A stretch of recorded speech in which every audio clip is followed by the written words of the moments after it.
It begins in silence. That kind of silence that doesn't feel peaceful, but heavy. A silence where you're awake, your body's moving, you're doing all the right things, but something in you just keeps whispering, "Why am I still so tired?" Most people won't say it out loud. Because how do you explain being emotionally exhausted when your life seems fine?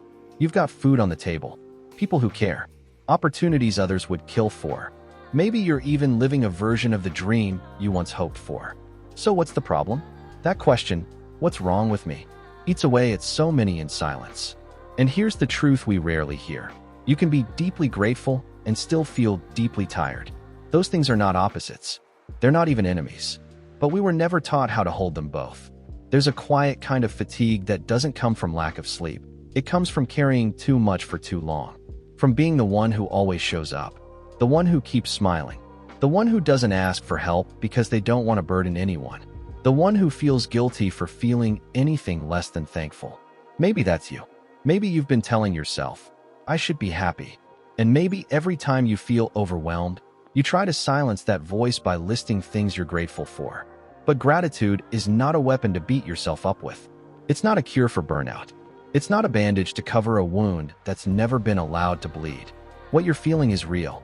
And just because you can name blessings in your life doesn't mean your pain is invalid. Let's get really honest for a second. Have you ever laid in bed after a long day and felt like the life you're living just isn't yours anymore? Like you're watching yourself on a screen, performing, pleasing, producing, but inside, you're numb? And then, to make it worse, you feel ashamed for even thinking that. Because others have it worse, right? That shame is one of the cruelest lies we learn. That gratitude and struggle can't live in the same heart. But they can. They do. In fact, it's often the people who are the most grateful who are also the most tired. Why? Because they care deeply. They give fully. They show up again and again, even when their own soul is running on fumes. And eventually, it catches up. See, life isn't just about pushing through. That works for a while, but there's a cost. When you keep going without tending to yourself, you don't just burn out. You begin to forget who you are underneath it all. That's the real tragedy. Not that you're tired, but that you've become so used to it, you think it's normal. But what if there's another way? What if you didn't have to choose between being grateful and being honest? What if naming your tiredness wasn't a betrayal of your blessings, but a step toward truly honoring them? Because gratitude isn't about pretending everything's okay. It's about seeing clearly the good, the hard, and the in-between, and saying, "I'm still here. I'm still trying." That takes more strength than most people will ever see. Let's talk about that strength. Let's unpack the emotional habits that keep you stuck in quiet exhaustion. Let's look at the silent beliefs that whisper, "If you stop, you'll fall apart." And most importantly, let's talk about how to hold your gratitude and your tiredness without feeling like you're failing at life. Because you're not. You're just human. And humans break sometimes. Not because they're weak, but because they've been strong for too long. So what does it mean to carry both gratitude and exhaustion in the same heart? It means you're human. It means you're walking through real life with open eyes and an open soul, not pretending everything's okay when it's not, and not ignoring the beauty when it shows up either. It means waking up and whispering a quiet, "Thank you" for another day. Even if your body aches and your mind feels like it's been running marathons in the dark. It means showing up for others when you can, while still admitting that you need someone to show up for you sometimes too. Because there's a deep kind of strength in admitting, "I'm grateful for my life, and I'm still tired." That's not weakness. That's the wisdom of someone who's learned to carry paradoxes. Someone who doesn't need life to be perfect in order to be present for it. But here's where many people get stuck. They feel like they're not allowed to be tired if their life is good enough. They say things like, "But I have a job. I shouldn't feel drained. But I chose this path. I can't complain. But others have it worse. I should be more thankful." And all of those statements come from a noble place. They're trying to be appreciative, to keep things in perspective. But in doing that, they often dismiss their very real feelings. It's like standing in the rain and saying, "Well, at least there's no lightning." As if the soaking wet discomfort isn't valid because it could be worse. You don't need a catastrophe to justify your weariness. You don't need a disaster to deserve rest. Even joy is heavy sometimes. Even hope has weight. Think about it. Think about all the moments you've smiled for someone else when inside you were falling apart. Think about the days you kept moving because you had no choice, not because you had the energy. Think about the dreams you're still chasing while fighting the fear that they might not come true. That is not failure. That is not weakness. That is the silent courage of being alive. But if you don't give your heart permission to speak, if you don't give your soul a place to lay down its burdens now and then, you will break. And the kind of breaking that comes from silence is the hardest to heal. That's why this message matters.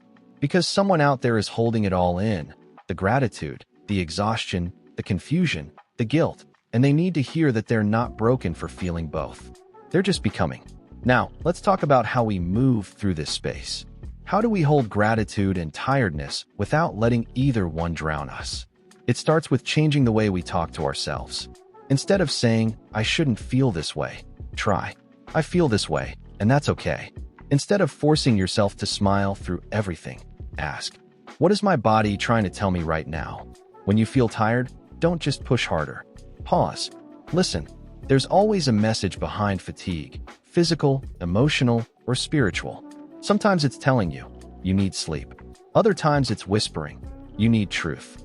And often, it's pleading, you need help. Do you know how rare it is to hear that? That it's okay to need help? But here's the truth. The strongest people aren't the ones who carry the most. They're the ones who know when to put things down. You don't have to do it all. You don't have to pretend to be invincible. You can rest and still be reliable. You can pause and still be powerful.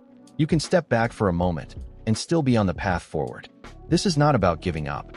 It's about giving yourself a break so you don't give up. Let me tell you something personal.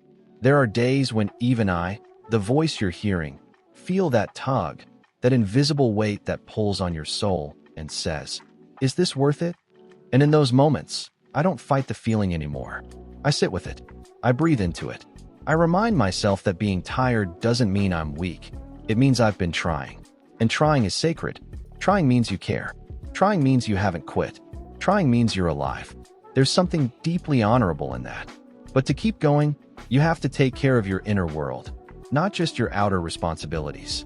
So here's what I want you to do tonight. Just one small thing. When you lay down to sleep, don't scroll. Don't fill your head with noise. Just put your hand on your heart, take a breath, and say, "I am allowed to be tired, and I'm still grateful." Both can be true. Let that be enough. Let that carry you. Because the world doesn't need another hero who never breaks. It needs more humans who are honest and healing. It needs more of you. Whole, flawed, real, tired, and still grateful. And maybe that's the quiet revolution we're all meant to live. To hold both gratitude and exhaustion in the same breath. To love life deeply while admitting some days it feels heavy. To carry joy and fatigue like two hands folded in prayer, not in contradiction, but in communion. Because real strength isn't pretending to be okay when you're not. It's showing up anyway. It's whispering, "Thank you," with tired eyes, and still choosing to believe in morning. That tomorrow might be better. That your soul is worth nurturing, even when your body begs for rest. The truth is, you don't have to earn rest with productivity. You don't need to prove your pain is valid. You don't have to pick one emotion and silence the rest. You're allowed to feel it all. Gratitude doesn't erase your exhaustion, but it softens it. It reminds you that even now, even here, there's something still breathing inside you, something worth holding on to. So today, maybe just pause. Put your hand on your heart and say it softly. "I am grateful, and I am tired, and that's okay." Because being human means being both. And the more honest you are about that, the more alive you become. The world doesn't need your perfection. It needs your truth. Keep going. Not because you're never tired, but because somewhere deep inside you, you still believe in becoming. And that's enough.